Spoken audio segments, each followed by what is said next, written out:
Thika Water and Sewerage Company Thiwasco has been issued with an 8-year Water Services Regulatory Board WASREB operating license. The certificate, which runs to December 2030, was given to the water company after scoring a performance ranking of 80% and emerging the best in the country.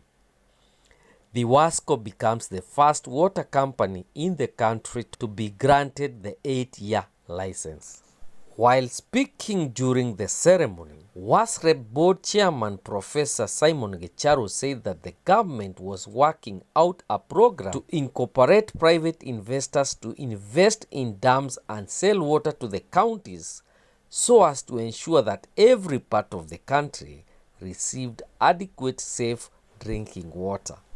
Gicharu warned anyone found polluting water sources that WASREB would take very tough actions against them as a deterrent to those endangering the lives of people living downstream. As I go, I know we are referring more to the CEO. I want to congratulate the board, the management for that achievement. And with that, I want you to clap for yourself. It's not easy, you have heard, but to get those numbers right and being the first water service provider in this country to get the 8 years license is not a mean achievement. So keep up that, and on behalf of WASREB, I want to congratulate the Thiwasco Water Act.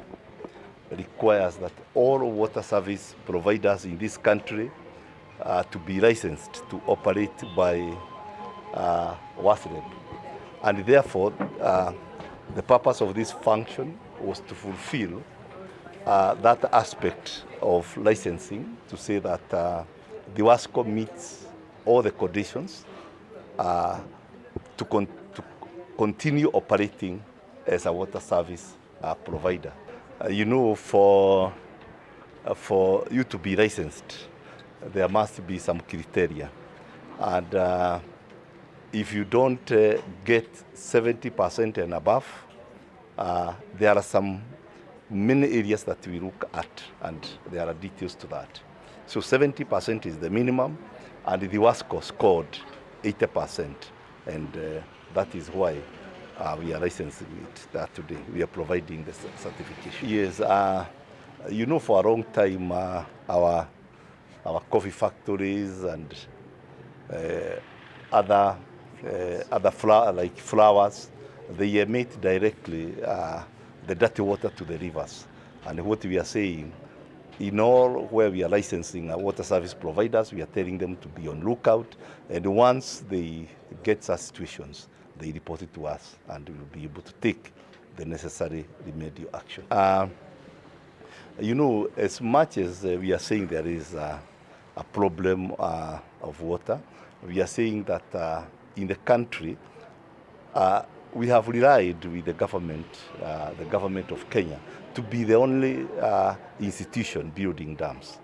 And the reason that has been the case is that once they build dams, they provide water for free to the water service providers. And what we are trying to do is to encourage investors to build dams, and build them professionally. Once they have succeeded in building the dams, they will now be selling bulk water to the water service providers and recoup their investment. By so doing, we will be encouraging very many investors to come and invest in that sector, because they will get a return on their investment. You see here, we are talking about building. We are talking about building. And you see, in case there is no water, you can't talk about the cost. You first of all build, then you can deal with the issue of the cost once the water is there. But we are talking about that there are very many areas in this country that are talking about lack of water, not even the cost. That the water is, in the first place, not available. And they are saying that what they are looking for is water to be available, then we talk about the cost. The Thiwasco Board Chairman, Engineer Joseph Wakemani, noted that the license came with responsibilities and promised to go by the terms set by WASREP. The Thiwasco Managing Director Dr. Moses Kinya hailed the proposal to incorporate private investors in the constructions of dams, saying that the move would help water providers to harness the much needed water. We are all here at Thika Water and Sewerage Company offices. We have had guests from WASREB, Water Services Regulatory Board. We have received the license to operate. Every water service provider requires an operating license. WASREB, who is the regulator, have given us a license for 8 years. We are the first in the country to receive an 8-year license. It is the longest longest term license that can be given by WASREB. We are very happy that we've had this very successful occasion where the chairman of WASREB and the CEO of WASREB and staff have awarded us that honor. The license comes with conditions of operating, and we are ready to abide by it. It will outlive us, and it is just we are very excited about it. Yeah, we are indeed excited for the opportunity for the investors to come in as per His Excellency the President William Ruto's manifesto that you construct 100 dams.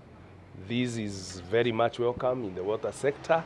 As the chairman of Water Service Providers Association also in the country, I would say that we are very excited for this opportunity because it will help us to harness the much needed water because of the change in the environment. The climate change has brought issues of sudden heavy rain, which just flows into the ocean without recharging properly our ground water systems. And by constructing the dams, then it means we shall be able to store that water rather than waste it and leave it go to the ocean. And that will help us not only in water service provision, but I believe also in irrigation, so that we can become self-sufficient. So it's a very good move, and we welcome it. It will create an opportunity even for other investors and more money to come into this sector, so that we can have improvement the way we have seen in the past, the improvement in the road network. If we can have this now in the water sector, it will have a great impact in our economy and even in our self-sufficiency. And it will prevent the problems that we are experiencing at the moment because of the drought.